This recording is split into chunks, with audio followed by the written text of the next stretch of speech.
चलिए आगे बढ़ते हैं। हमारे साथ केडियानॉमिक्स के फाउंडर सुशील केडिया जुड़ गए हैं। उनसे जानते हैं कि इस समय बाजार का टेक्निकल सेटअप कैसा है। Sushil ji, good morning. Morning. बताइए, इस समय निफ्टी, बैंक निफ्टी क्या करेक्शन के साइंस हैं या फिर करेक्शन जो आनी थी आ चुकी? तो देखिए, अलग अलग अवधि के लिए अलग अलग बातें हैं। आज कृपया मुझे रूपी डॉलर से स्टार्ट करने दें, क्योंकि शुक्रवार को बहुत ही ज्यादा गदर सा मच गया था कि रुपया बहुत कमजोर हो गया। मुझे आशा है कि पीसीआर ये चार्ट मेरे स्क्रीन से दिखा रहा है। अनुज, ये रूपी डॉलर की चार्ट दिख रही है? गई डॉक्टर साहब, ये आ गई सुशील सर आ गई।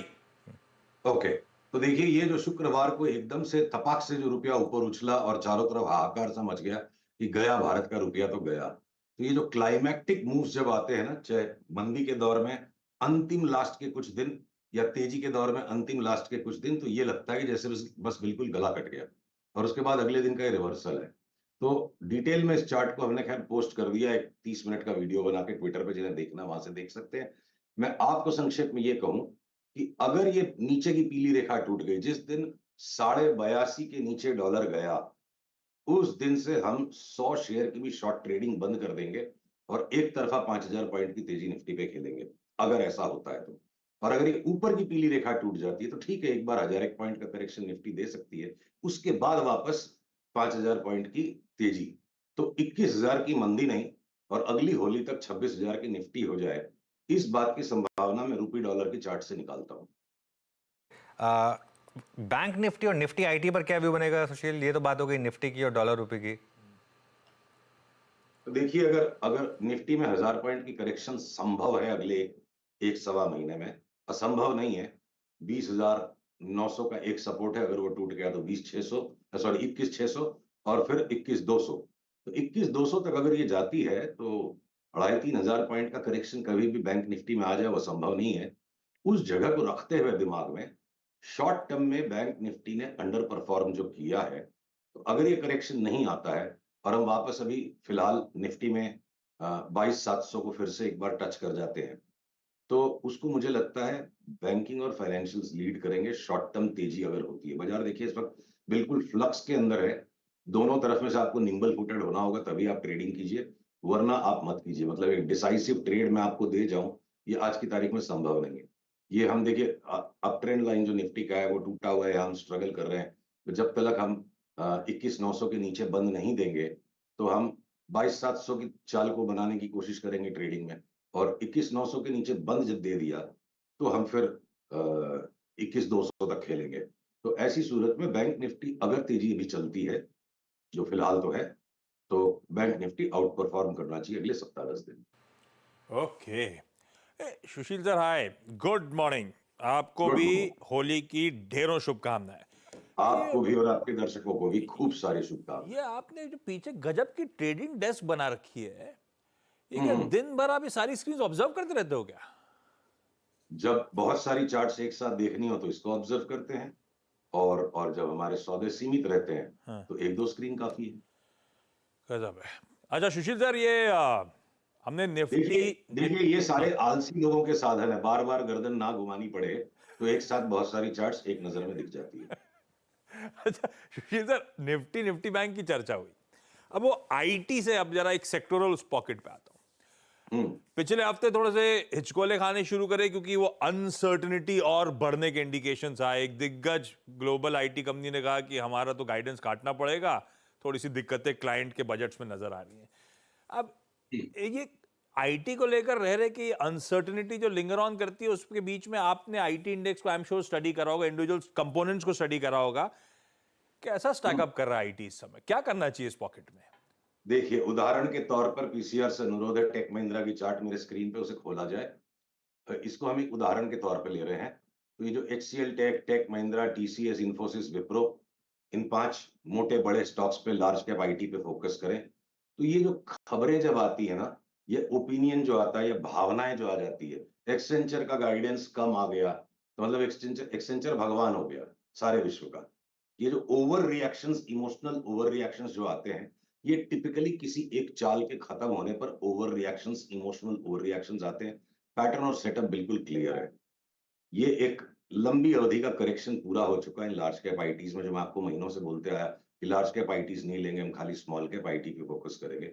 अब हम स्मॉल कैप आईटी के साथ साथ लार्ज कैप आईटी में भी तेजी के सौदे बनाने के लिए तैयार है। ये ऊपर की रेखा टूट जाए, 1286 के ऊपर गया टेक महिंद्रा, तो हमें कोई संकोच नहीं होगा 1480 तक की चाल के लिए हम बढ़िया मोटा सौदा बनाएं। और इसी तरह के स्ट्रक्चर सारे के सारे लार्ज कैप आईटीज में है। मुझे लग रहा है चार्ट्स कह रही हैं जो होना था वो हो चुका है।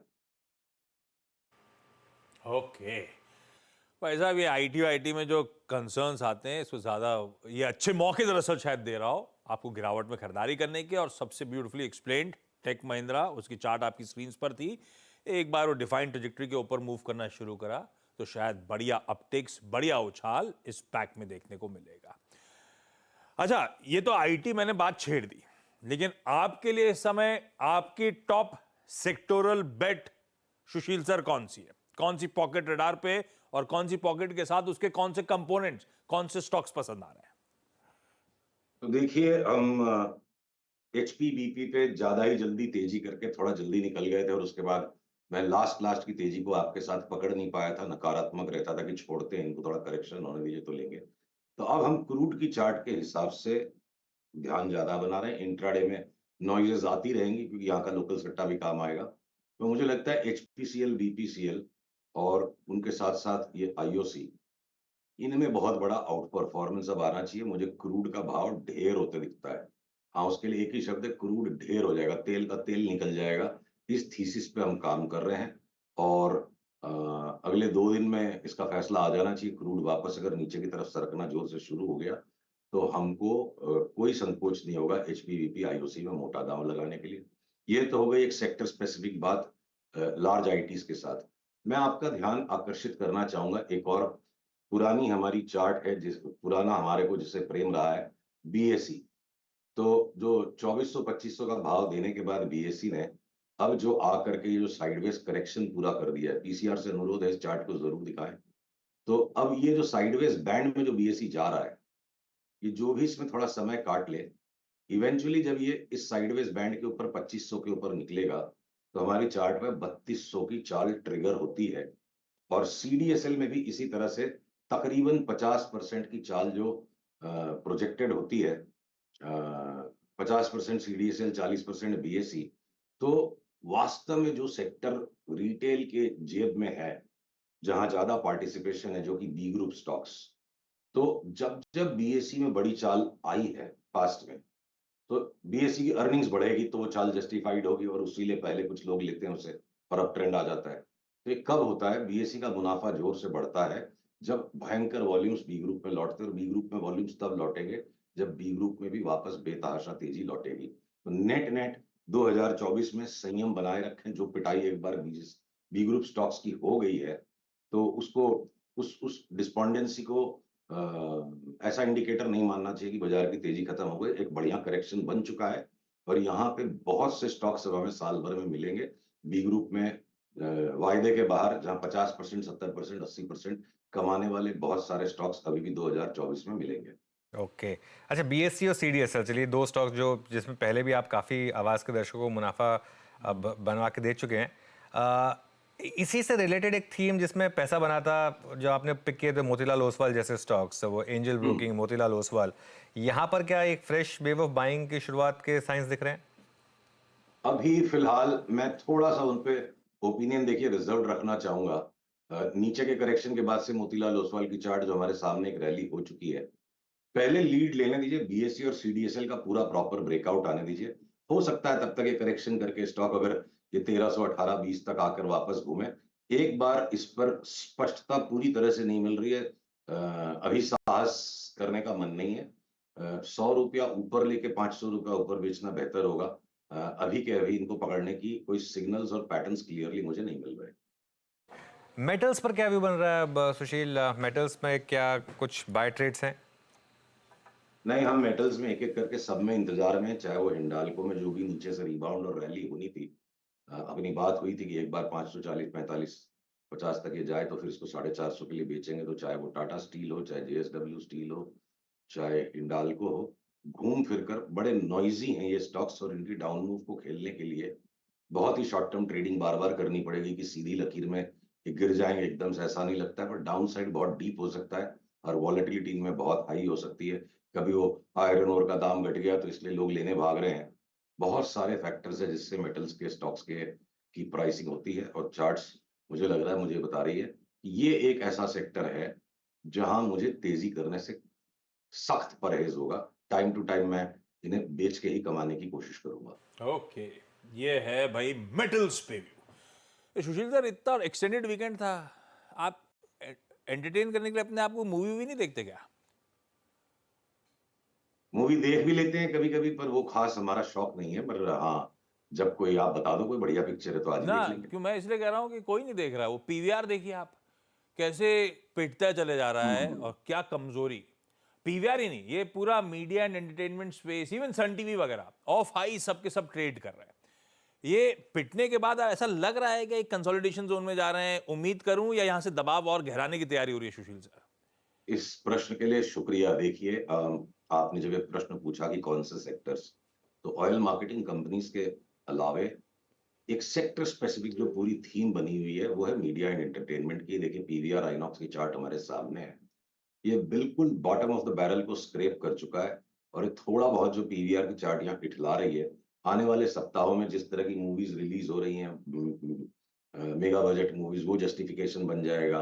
या ये कह लीजिए कि जिनको माल बेचना था सबका बिक चुका है, और पीवीआर में वापस 1800, 1900, 2000 की चाल अब करीब करीब मुझे लगता है ऐसे शुरू हो चुकी है।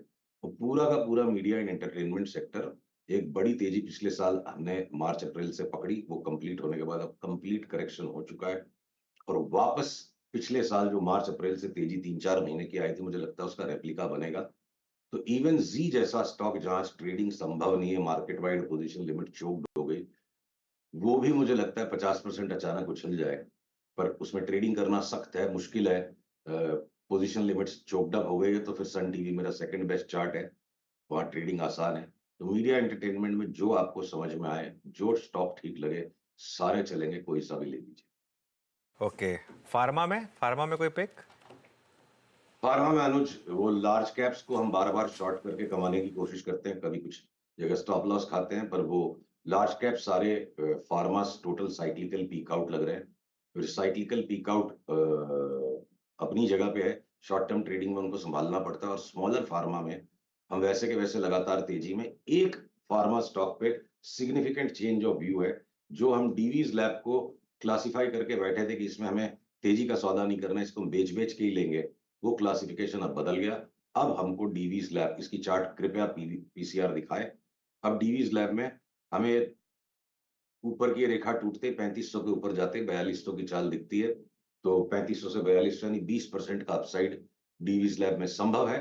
नीचे की रेखा टूट गई तो हम उसको अवॉइड करेंगे, मे बी यहां से वापस 3200 से बाई मिलेगा। अब पीवीआर को, सॉरी, अब डीवीज को ले लेके ही बेचना है, बेच बेच के नहीं लेना है। तो ये एक मेजर चेंज फार्मा स्टॉक्स में। बाकी वो सन फार्मा, सिप्ला, डॉक्टर रेड्डीज, जब पैटर्न्स मिलेंगे तो बेच के लेंगे उनको, हम लेके नहीं बेचेंगे लार्ज कैप्स को। और बाकी के छोटे फार्मा स्टॉक्स, उनमें ट्रेडिंग नहीं करनी, पकड़ के बैठना है अभी भी 6 महीने के लिए, चाहे वो बायोकॉन हो, चाहे शिल्पा मेडकेयर हो, इन्हें हमें पकड़ के ही बैठना है। ओके, चलिए सुशील जी, बहुत बहुत शुक्रिया आज हमारे साथ जुड़ने के लिए और इन सब स्टॉक्स पर अपनी राय रखने के लिए। चलिए अब शो को यहीं समाप्त करते हैं। नीरज जी